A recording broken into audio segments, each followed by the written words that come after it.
Kingdom Builder is a lovely game. A game all about putting things wherever it tells you. The reason for that being precious points. But Kingdom Builder is beaming its loveliness out at you from under pressure because this is the next game from the designer of Dominion, and that's a lot of pressure. It makes you wonder why our copy hasn't collapsed like a juice box when you suck all the air out. Dominion was an incredibly popular game. It's wonderful. You remember we looked at it back in season 1, episode 4. And we loved it. It's a game that's as simple as it is fun, as it is clever, inventive, popular. It's a board gaming superstar, and if it was a person, then it would probably have died by now in a toilet somewhere with cocaine around its plastic inlay. Everybody wants to see what Kingdom Builder can do, and at first glance you can see it's already as simple and elegant as Dominion is. In fact, you could probably explain all of the rules in a single breath. Do you want to try that? No! Yeah, try it. No! Try it! No! Okay.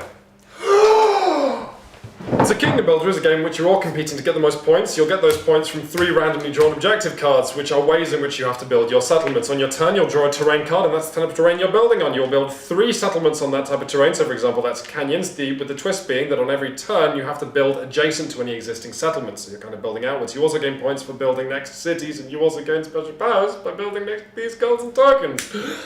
Whew. Booyah! And it's as simple as that. In a game, your task might be to build settlements next to mountains and next to rivers for points. Or in another game, it might be to build them in horizontal lines and also try and have as many as possible in each of the game's 4 quadrants. And your turn really is as simple as Quinn's described. On each turn, you'll lay 3 settlements down on a type of terrain dictated by a card that says forest. So I'll put one there, and one there, and one there. And maybe I'll have some special powers like, oh, I just built next to a farm. That allows me to build somewhere on some grassland. So I'll put another settlement down there immediately. Oh, I've just built next to a farm. That allows me to build somewhere on some grassland. So now I've got 2 farms because I've just built next to a farm again because I'm sneaky. Put that one down, 5 settlements down in 1 turn. Thank you, good night. At the end of the game, after about 40 minutes, your board will look something like this. But is it fun? Well, yes, it is fun. I wasn't going to say yes. Oh, that's interesting. Did you have anything else you wanted to share with people at home? The thing is, anything? Because if you wanted to tell people at home about Kingdom Builder, anything at all. what I was going to say. So Kingdom Builder is interesting because it's a triple distillation of one of the most satisfying things in board gaming. Just putting a thing on a board, because the components are so gorgeous. The board is lovely, everything's modular, everything's different, and anytime you're building anything, it's there permanently. Come on, say it with me now. Ooh.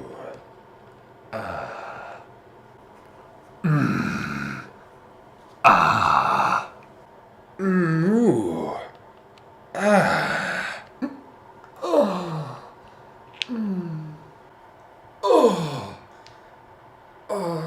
No, I don't understand. I don't understand what you're talking about. You know what I'm talking about. No, I don't. I'm talking about that.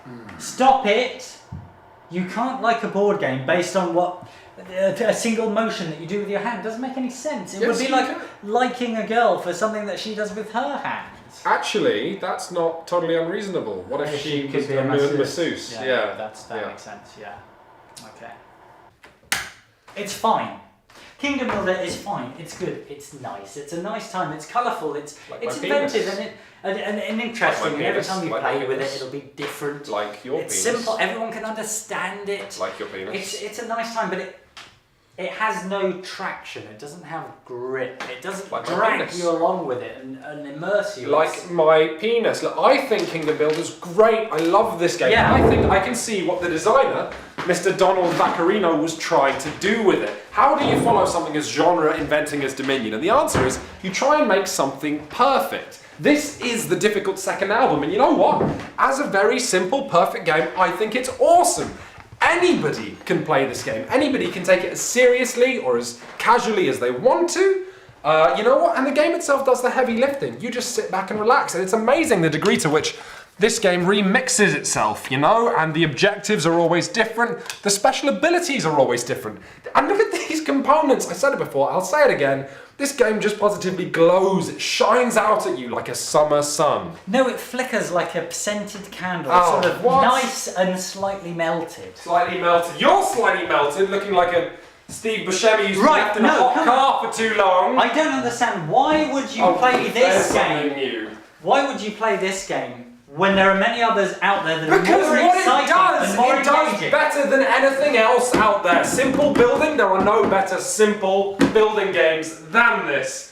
Why do you even come here when you're just going to argue and give me a hard time about the game in front of you? It's just a nice game. I wouldn't turn down a game of it. It's There's fun. nothing you wouldn't recommend recommend. You're such It's a like board a game visit. slut about this. It's like a visit to you'll your just nice play anything. auntie. You have no Oh, hello, auntie. standards. What It's a just nice these difficult visit to your games when nice you house with your nice choose scented to candle. try and And I want to wrap enjoy it.